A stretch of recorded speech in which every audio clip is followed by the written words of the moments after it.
acclimatized to sleep at the temperature that you found last night with just the clothing you're wearing, you likely can do that. But if you are wearing a cotton t-shirt and it's raining and you don't take that cotton t-shirt off and walk in the rain with your skin exposed to the direct rainfall, the evaporation off that cotton will chill you to the extent that you die of hypothermia. And the do-gooders who figured they were doing poor people a lot of good in Africa by collecting clothing that people in rich countries didn't want to wear anymore, they killed a lot of Africans who used to go around with their skin exposed to the rain, and they started to get stylish, and they began to, so they would wear their t-shirts, and the chilling action of the evaporation of cotton was enough to you know, compromise their existence. So wind and wet will chill you very fast because of the wind. The evaporation is increased to the extent that the amount of heat that's drawn away by a wet garment like cotton, and a wet garment like wool, its mechanism of keeping you warm is so different that there's no big problem. If your t-shirt was made out of wool, fine, but if it's made out of cotton, cotton is tends to be a hot climate. The Egyptians probably would do much better with cotton. Now the upshot of it was, it occurred to me as I worked on this, that there are different ways of dressing, of which I think I detect 9 different ways. Right off the bat, you won't argue against the way an Eskimo dresses. And then again the Sahara Arab with their clothing. Then the Mexican with his serape, sandals and loose-fitting clothing. And then the way we go to work, and we're accustomed to the type of clothing we wear, business clothing, in a artificially heated building. And the Egyptians say the Egypt was a big, they saw the immense difference between the 2 parts of Egypt, the delta with bordering on the Mediterranean, and then the river that ran through desert areas. If you lived on a certain part of the Nile, it might be 1,000 miles south or north to get out of country where you would see clouds. So there were Egyptians that all their life never saw a single cloud. And they're living near the river. The river provides the water you need for irrigation and for drinking and everything. But when you get a little further away from the river, it's such a serious desert that cloud formation is very rare, and rainfall is just as rare. So that way of dressing, the Egyptians found that shaving what little hair the human body has made such a difference that it became important to engage in that type of approach to dealing with the environment. So as we naturally evolved a hairless body, the amount of hair, that the residual hair left, was still too much as far as the Egyptian was concerned. Too much insulation and you're drenched with sweat, then the sweat starts to fill your insulation with moisture, then eventually the moisture meets the cold from the outside, penetrating your clothing, and the warmth and the moisture outside in it forms within the boundary of your clothing. That's what you tend to want to pay a lot of attention to when you're trying to dress. When you use insulation, there is physics that is involved. It is optimal in using 5 insulation layers to produce a clothing ensemble less than 4 centimeters thick. Now you're not, I have never seen that statement anywhere else except where I derived it, which is rather hard to dig it out. And I'm one of the few people in the fraternity of people who research and write for the outdoors people to make that simple statement. It is optimal to be using 5 insulation layers to produce a clothing ensemble less than 4 centimeters thick. That is probably the most important bit of knowledge if you're designing clothing. The Sun Ice people, they didn't seem to know that. Because when I worked for the university, I worked with a guy named Wally Caudill. Wally Caudill came from a long line of gunsmiths Wally Cottle got his degree in medicine, and he had a $1 million a year provided by the government to research, especially focusing on research for the Canadian military, to improve the military clothing ensembles and so on. So I spent a few cold nights wearing the Canadian military issue gear, and a few nights wearing Eskimo suits. And I terminated the sun ice because I couldn't bear one night in their clothing. They were told what rating to give us, and I would have gotten pneumonia if I persisted in trying to stay in the cold room with the clothing they provided. Well, how do you control sweating? Factors affecting your adaptation to the cold. Your body type, personality, age, smokers, frostbite, any previous encounter with anything like that, food and water, acclimatization, psychology. All these probably can be expanded into a pretty significant book as the factors that play a role in how cold you feel and how well you do in the cold. So if you're going to go and work in Antarctica, and I am on the board who determines, I would probably be using this to assess you to find out whether you're going to end up and enjoy the experience or whether you're going to end up finding yourself in a serious hell that you know you could do without. Inuit clothing is hard to surpass. Dressing by body regions, the head and the neck. Each region has its own requirements. Right off the bat, if you are hot, you try to stretch your neck out, lift your armpits to cool off your armpits, spread your legs a bit so you've got areas that actually emanate more heat: the neck, the armpits, and the crotch, and then maybe the hands, you might say, and actually the feet. And you have to focus on those sort of things. If you, for example, if you take a good scarf and you wrap it around your neck, it's as if you added a thick wool sweater to the whole part of your upper body. That's the amount of conservation you get from your heating. The amount of heat that's lost at the interface of the clothing at your upper part of the body and the clothing from the lower part of the body where they meet may make a big difference between you surviving and not surviving, because you didn't do a good job there on that interface. Because when it gets to be 45 below, the 70% of the body's heat can be lost just from that one source alone, leaving you 30% to work with everywhere else, and on and on.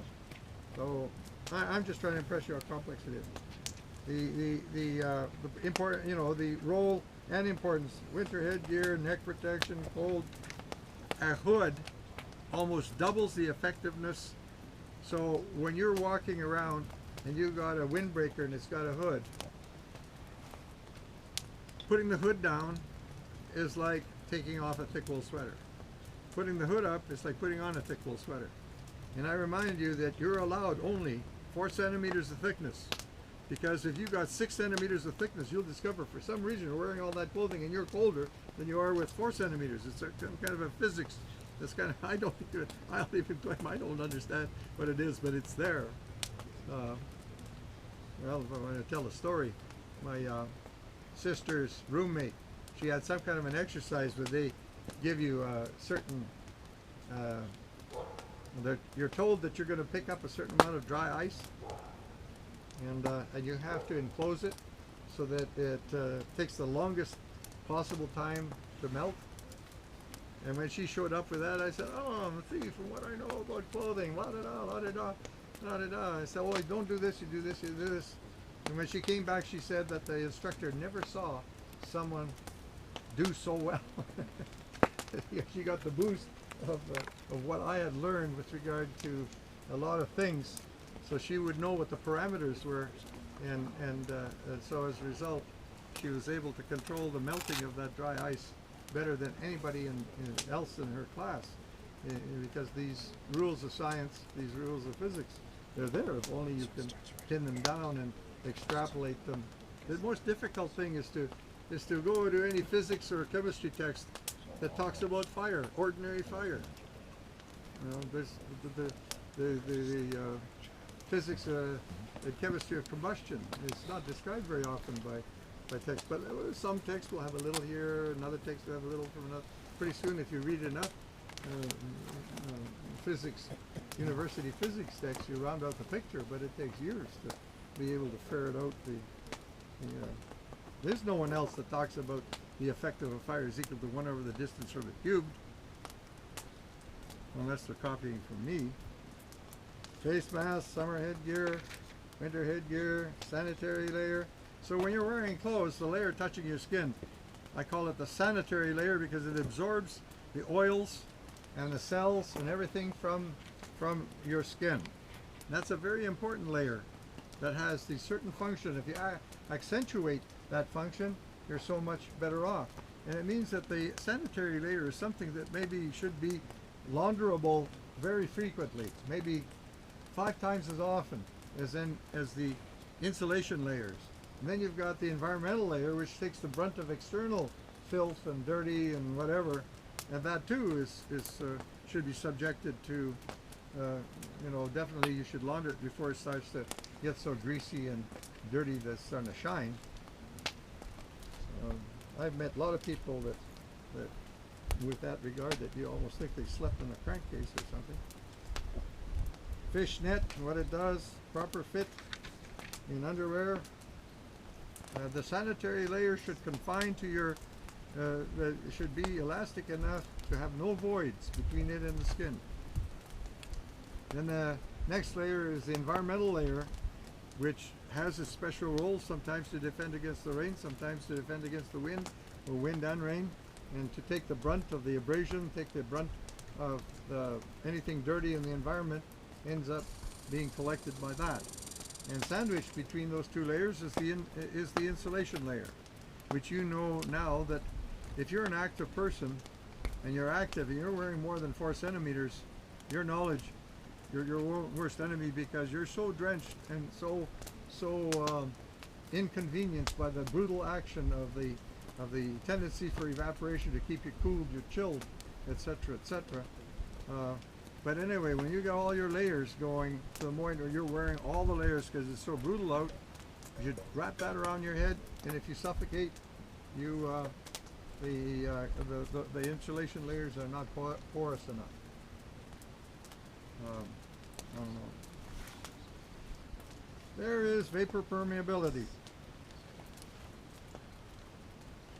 The ability to pass out moist, warmed air by a vapor pressure differential caused by body heat is related to a fabric's nature and construction and is termed as vapor permeability.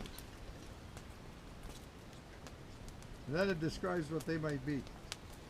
But the way a lot of these people describe the issue of how it works, I can't find a way to make it to do that in a laboratory. Therefore, no, these people that tend to develop the hype, they haven't got a means of explanation, and they themselves have not. You know, if you're going to tout something, go to a laboratory and make it work and then throw it at the public, not say that this happens and this happens and this happens, and then you're left on your own and you wonder why things don't work, and you blame yourself because you're so stupid and uneducated and so on. All right. Insulated bras. I even cover bras and their design. My wife helped me write that article.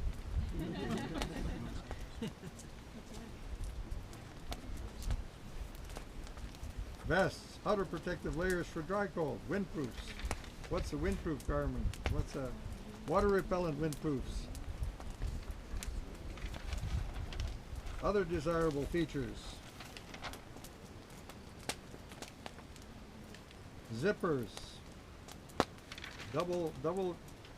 Doubly insulated down coat. What the lower body prefers, and hand circulation in the cold. You know, you go to the stores will sell these gloves, 5 fingers.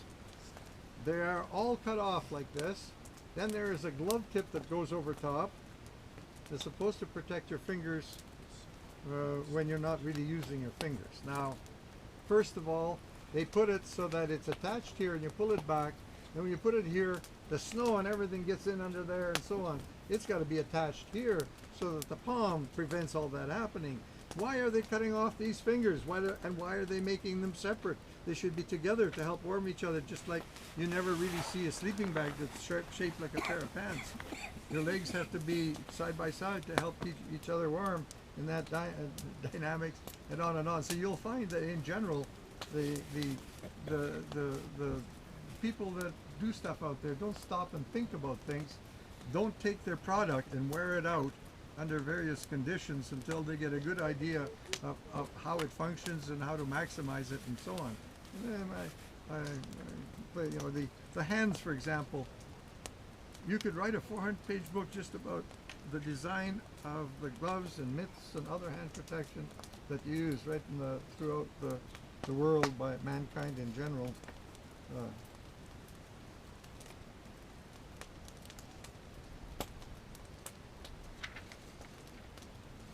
Anti-contact gloves. What are mittens and why?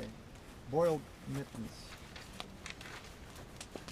The priorities of some select fabrics. Well, fabrics, the big problem with them is that there's all this hype you detect from your sources, and then you find next year there's no mention.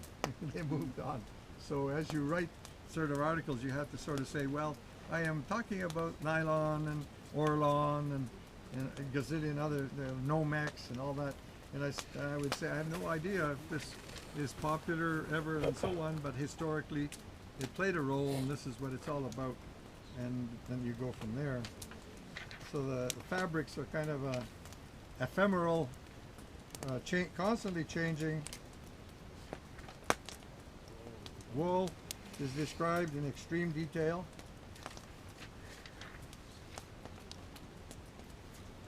And all these various